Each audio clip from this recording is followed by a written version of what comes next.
Uhum. Esse negócio mesmo aí do STF de Alexandre de Moraes, depois que tudo aconteceu, a gente sabe que teve essas bizarrices aí, bolsonarista, que a galera entrou, quebrou, totalmente antidemocrático, uma tentativa de golpe, toda a confusão, que é justificada as ações e as prisões da galera por conta dos atos. Mas será que em algumas situações o próprio ministro Alexandre de Moraes não passa do ponto? E aí volta para aquela coisa que eu estava falando. Aí hoje é favorável e amanhã pode não ser. Tu acha isso perigoso do jeito que tá?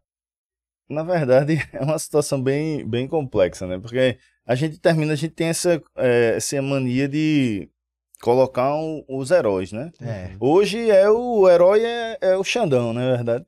Então, isso não é a primeira vez, né? Foi lá atrás como era o nome dele? O Batman, né? Que o pessoal, Lembro, pô. é, Joaquim Barbosa. O né? Batman, pô. Né? Verdade, verdade. Né? Então você Eu chega lembro. o cara e dá essa liberdade que não era nem função do Supremo e deixa o cara fazer. E eu dizia, pô, o cara tá rasgando a Constituição, a gente não pode permitir isso. Do começo da nossa conversa. Uhum. Né? Pô, não deixa que isso é perigoso, a gente vai colher isso depois e colhemos.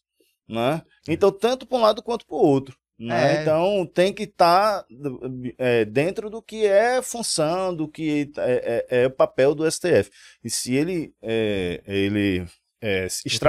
ultrapassa, né? Eu absolutamente contra. Até porque amanhã volta o outro, né? Entende? E a gente viu o caso clássico disso, né? Teve um deputado que foi intimado naquela época, alguns anos atrás, 3 anos atrás, pelo Supremo, e o Supremo chegou e disse... Não, e o deputado chega e diz assim, não vou, né? Ele não vou. Ele sabia que não era função do Supremo fazer aquilo. Aí saindo estampado nos jornais, fulano de tal, desafia o STF e não vai. Não, ele simplesmente disse, tu tá pensando que eu sou feito esses outros que não entendem qual é a tua função? Eu não vou. Né? Então é aquela coisa, né? É Supremo dando entrevista dizendo que está sendo feita a vontade do povo. Não, a tua função não é fazer a vontade do povo. Né? Então... E acaba enfraquecendo o Supremo, né? Um deputado dizendo não vou, por exemplo, por conta de algo que ele não era função, né? E como tu falou, é uma coisa que não é de lado, é a questão sistêmica do Brasil. E tu vê, pronto, pra mim é uma coisa que eu percebi assim na época e achava meio estranho. Independente das ações que ele fazia lá como no meio, como juiz, enfim. Só que Sérgio Moro, por exemplo, quando você entra no ponto dele, pô, independente do que ele fazia ou não, uma coisa que eu percebia, e isso que tu falou, o jurídico tem esse problema que às vezes parece que a divisão dos três, né, o jurídico, executivo, legislativo, parece que tava se embananando tudo junto um com a outra, e às vezes eu olhava pra Moro e olhava assim, pô, independente do que ele tá fazendo, se é certo ou errado, às vezes parece que é um popstar, velho, ele não tá na função de juiz, tá extrapolando isso, tanto é que agora depois ele extrapolou, acho que talvez podia ser o que ele queria no futuro, mas enfim, eu vejo essa questão, pelo menos no Brasil, não sei fora, que meio que os poderes estão, não é questão de se conversar, porque realmente é pra se conversar, mas estão, às vezes se extrapolam um sobre o outro, assim, eu não sei. Qual a tua visão em relação a isso? É o interesse político, na verdade, né? Os poderes, eles têm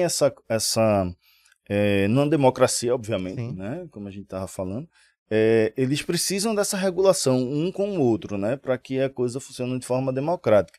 Mas esse interesse político que é o problema, né? Você viu claramente o interesse político do Moro, né? Na época lá, né? E isso ficou muito claro quando ele vira ministro, depois que ele agora é senador, né? Né? Então, assim, se tinha alguma dúvida que aquilo tinha interesse político, né? Então você vê o lawfare, né? Que é aquela coisa de você ter usando o judiciário para fins políticos, né? Então isso não tem lado, né? Isso não tem lado, né? Mas é um perigo, enfraquece a nossa democracia, né? Que vamos dizer assim, a democracia da gente tá assim, né? na corda bamba, né?